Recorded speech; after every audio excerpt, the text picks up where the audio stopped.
Shalom, selamat malam keluargaku.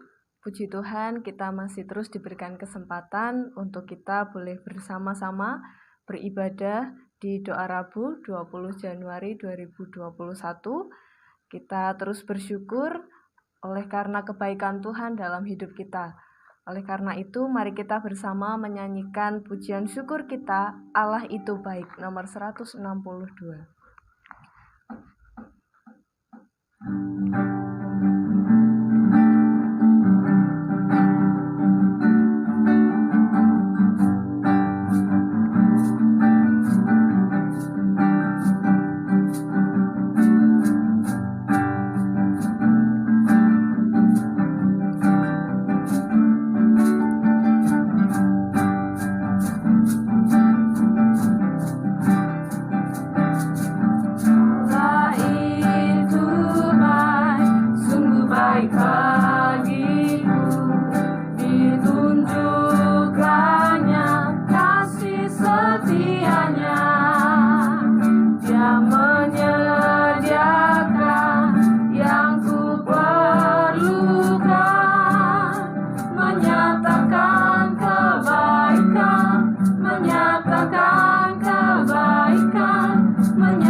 Berdoa. Tuhan Allah yang bertata di kerajaan surga yang mulia, kami sungguh mengucap syukur Tuhan atas setiap kesempatan yang boleh diberikan bagi kami untuk kami bisa bersekutu bersama di keluarga kami masing-masing. Berkatilah Tuhan setiap kami dimanapun kami berada. Kami menyerahkan sepenuhnya ibadah kami hari ini di dalam nama Tuhan Yesus Kristus kami berdoa. Amin. Baik keluargaku, saat ini kita akan bersama mendengarkan kebenaran firman Tuhan yang akan disampaikan oleh Ibu Monica. Mari kita akan persiapkan hati dan jiwa kita dengan pujian nomor 66, Jiwaku Terbuka Untukmu Tuhan.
di hadapan-Mu. Sekali lagi kita nyanyikan, jiwaku terbuka untuk-Mu Tuhan. Jiwaku terbuka untuk-Mu Tuhan. Sedikit nyatakan segala perkara, singkapkan semua yang terseru, supaya ku layak di hadapan-Mu Tuhan.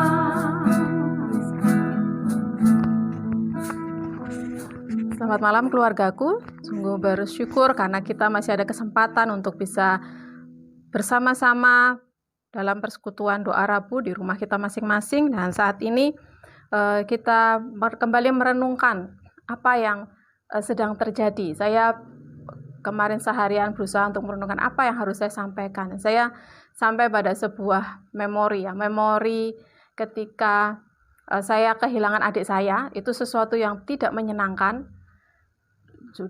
Tepat 5 hari sebelum hari Natal, tiba-tiba ada berita duka cita yang mengejutkan seluruh keluarga. Saya butuh waktu 1 bulan untuk bisa berhenti menangis waktu itu. Karena waktu itu saya umur 22 ya. Adik saya meninggal di usia 20 tahun.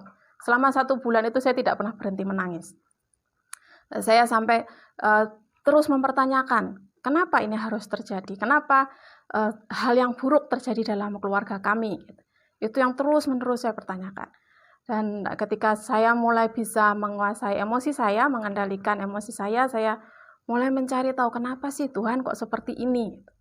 Nah, ada memori itu tetap membuat saya sedih, membuat saya kehilangan, membuat saya kangen dengan adik saya, tapi akhirnya saya ada dalam satu pengertian Tuhan punya sesuatu yang luar biasa. Saya melihat bagaimana iman kedua orang tua saya mereka tetap setia melayani sampai papi saya meninggal, dan mami saya tetap setia dalam pelayanannya, dan saya melihat bagaimana Tuhan membentuk saya, menguatkan saya untuk bisa mengerti apa yang dirasakan orang lain ketika mereka merasakan kehilangan juga.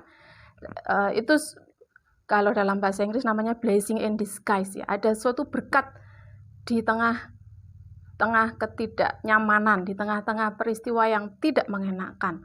Nah, kenapa saya sampai di situ? Karena saya belajar di dalam Alkitab kita ada tokoh-tokoh yang juga mengalami hal yang sama ya. Kalau di dalam Perjanjian Lama kita melihat Nabi Elia. Nabi Elia mengalami kemenangan yang luar biasa besar, tetapi dia sampai di saat terpuruknya, saat terendah dalam hidupnya ketika dia harus bersembunyi di tepi sungai Krit, dan Tuhan menolong dia, memelihara dia sampai dia ada di titik ya saya siap. Nah, saat ini kita akan belajar dari kisah Yohanes Pembaptis. Semua kita pasti tahu siapa itu Yohanes Pembaptis ya. Saya membaca dalam Matius 11 ayat 2 sampai 19. Kita tidak akan membaca semuanya, tapi ada bagian-bagian di 2 ayat pertama, ayat yang kedua sampai yang ketiga. Di situ dikatakan, di dalam penjara Yohanes mendengar tentang pekerjaan Kristus, lalu menyuruh murid-muridnya bertanya kepadanya, "Engkaukah yang akan datang itu, atau haruskah kami menantikan orang lain?" Dalam ayat yang kedua dan ayat ketiga ini diceritakan bahwa Yohanes Pembaptis di dalam penjara, dia tidak bisa lagi bebas menyampaikan berita Injil karena tugasnya dia untuk mempersiapkan jalan. Ya, kita tahu Yohanes Pembaptis dilahirkan untuk mempersiapkan jalan bagi Kristus ya, supaya Kristus bisa menyampaikan keselamatan juga. Nah, sampai di penjara, Yohanes masih punya murid-murid yang setia dengan dia, dan dia bisa mendengar apa yang disampaikan oleh murid-muridnya, apa yang dilakukan oleh Yesus pada saat itu. Dan ada di ayat yang ketiga dia sampai bertanya, "Apakah engkau yang kami nantikan itu, atau kami harus menunggu orang lain?" Mungkin pada saat itu Yohanes sedang merasa, benar nggak sih apa yang aku lakukan gitu ya? betul atau tidak Tuhan apa yang saya lakukan ini. Ketika saya harus masuk dalam penjara, ketika saya sudah tidak bisa melakukan apa-apa, sesuatu hal yang sampai pada titik di mana Yohanes merasa mempertanyakan keberadaannya, mempertanyakan apa yang dia lakukan. Tapi bukan berarti Yohanes sedang runtuh imannya, tidak ya. Dia dari dia kecil sampai dengan saat dia di penjara, dia tidak pernah lepas dari panggilan hidupnya untuk memberitakan bahwa Kristus akan datang, untuk memberitakan keselamatan dan menolong orang-orang percaya. Dan di ayat itu ada satu saat di mana Yohanes mempertanyakan kebenarannya, ya. Benar nggak? Betul nggak sih apa yang saya lakukan? Betul nggak Tuhan apa yang saya harapkan ini benar-benar sedang terjadi? Dan hal yang terjadi adalah ketika murid-murid Yohanes bertanya kepada Yesus di ayat yang ke-10. Di ayat yang ke-10, karena tentang dia ada tertulis, lihatlah aku menyuruh utusanku mendahului engkau, ia akan mempersiapkan jalanmu di hadapanmu. Aku berkata kepadamu, sesungguhnya di antara mereka yang dilahirkan oleh perempuan tidak pernah tampil seorang yang lebih besar daripada Yohanes Pembaptis. Namun yang terkecil dalam kerajaan surga lebih besar daripadanya. Ini pernyataan Yesus tentang Yohanes ketika murid-murid Yohanes mempertanyakan, tetapi Yesus tidak menjawab di hadapan murid-muridnya. Yesus hanya menjawab, pergilah katakan apa yang kamu lihat kepada Yohanes. Karena Yesus meyakini Yohanes tahu pasti panggilan hidupnya, dan Yohanes tahu bahwa apa yang dia lakukan itu benar. Dan Yesus bersaksi tentang Yohanes ketika murid-muridnya Yohanes sudah pergi. Tidak ada yang lebih besar daripada Yohanes. Tetapi ada kalimat terakhir di ayat ini, kita bisa bahas lebih lanjut nanti, karena fokus saya dalam menceritakan tentang Yohanes yang sedang merasa tidak nyaman, merasa ada di posisi yang dia mempertanyakan keberadaan dirinya, mempertanyakan apa yang terjadi di dalam kehidupannya, dan Yesus menguatkan dengan menjawab pada murid-muridnya, katakan pada Yohanes apa yang kamu lihat. Dan saya yakin Yohanes pasti tahu ketika apa yang dilakukan Yesus adalah memberitakan Injil, memberitakan keselamatan, pasti dia mengalami keyakinan yang mengembalikan keyakinannya lagi, panggilannya lagi, bahwa ini benar apa yang dia lakukan.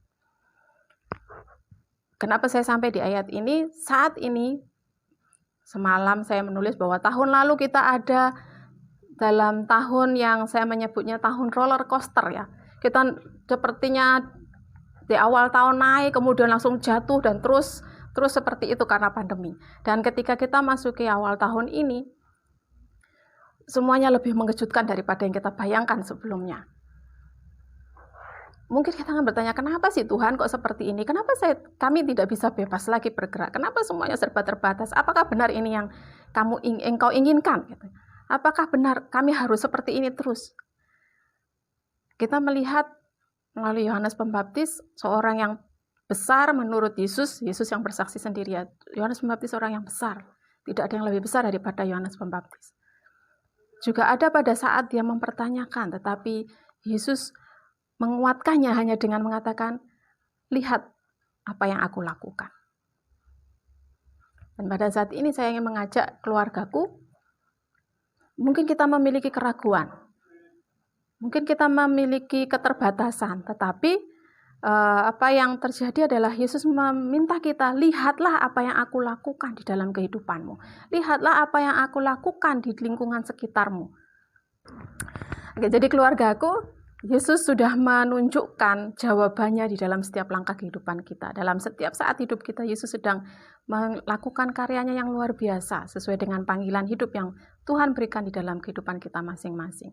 Jangan pernah ragu-ragu, jangan pernah merasa lelah, jangan pernah merasa, sudahlah ternyata tidak ada apa-apanya. Tapi mari kita tetap bersemangat, mari kita tetap ada dalam fokus kita bahwa Allah kita Allah yang luar biasa, Allah yang tahu semua jawaban di dalam kehidupan kita. Kita tidak tahu apa yang terjadi besok, minggu depan, bulan depan, tetapi kita tahu Tuhan menunjukkan karyanya dalam hidup kita. Kiranya ini menolong kita untuk bisa tetap hidup sesuai dengan panggilan Tuhan di dalam diri kita masing-masing. Tuhan memberkati. Amin. Kita sudah bersama mendengarkan kebenaran firman Tuhan yang boleh disampaikan oleh Ibu Monik. Dan saat ini biarlah kita boleh memiliki komitmen untuk tetap seperti Yohanes, dan kita boleh memegang janji Tuhan dalam hidup kita. Baik, saat ini kita akan bersama berdoa bagi bangsa kita, bagi gereja di mana kita boleh bergabung. Mari kita akan bersama-sama siapkan dengan nyanyian Kami Umat-Mu nomor 68.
kita akan dipimpin oleh Bapak Yosef.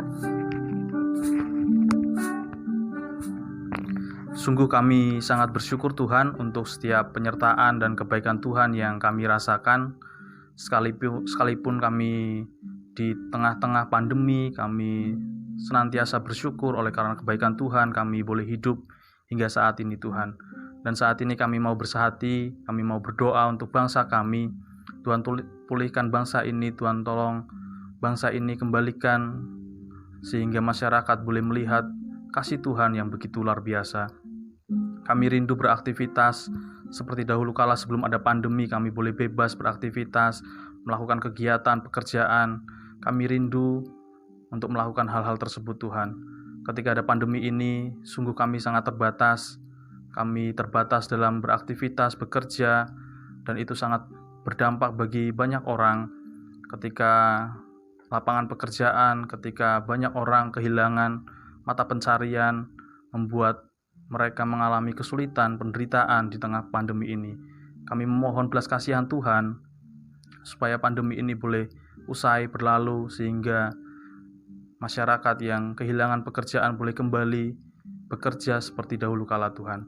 Kami juga berdoa untuk orang-orang yang saat ini terpapar. Kami mendengar ada banyak sekali orang yang terkena COVID-19 ini secara khusus di kalangan gereja baptis. Ada beberapa hamba Tuhan yang saat ini sedang berjuang oleh karena COVID-19. Tuhan tolong pulihkan hamba-hambamu ini Tuhan. Tuhan tolong sembuhkan, Tuhan tolong memberikan kekuatan kesehatan sehingga mereka boleh melayani Tuhan kembali. Dan itu boleh menjadi kesaksian begitu luar biasanya Tuhan kami, Yesus Kristus yang memberkati dan menolong sekalipun di tengah pandemi ini. Kami juga berdoa untuk perekonomian bangsa ini Tuhan. Bila Tuhan yang akan memulihkan sehingga masyarakat negara Republik Indonesia ini boleh melihat dan merasakan kemurahan Tuhan ketika di tengah pandemi mereka mengalami kesulitan untuk makan. Tuhan yang akan mencukupkan melalui cara-cara Tuhan, secara khusus negara ini boleh kembali pulih perekonomiannya. Kami juga berdoa untuk keluargaku dimanapun saat ini berada. Tuhan yang akan memberkati, menolong di dalam pekerjaannya, dalam setiap pergumulannya. Tuhan yang akan melihat dan menolong, campur tangan.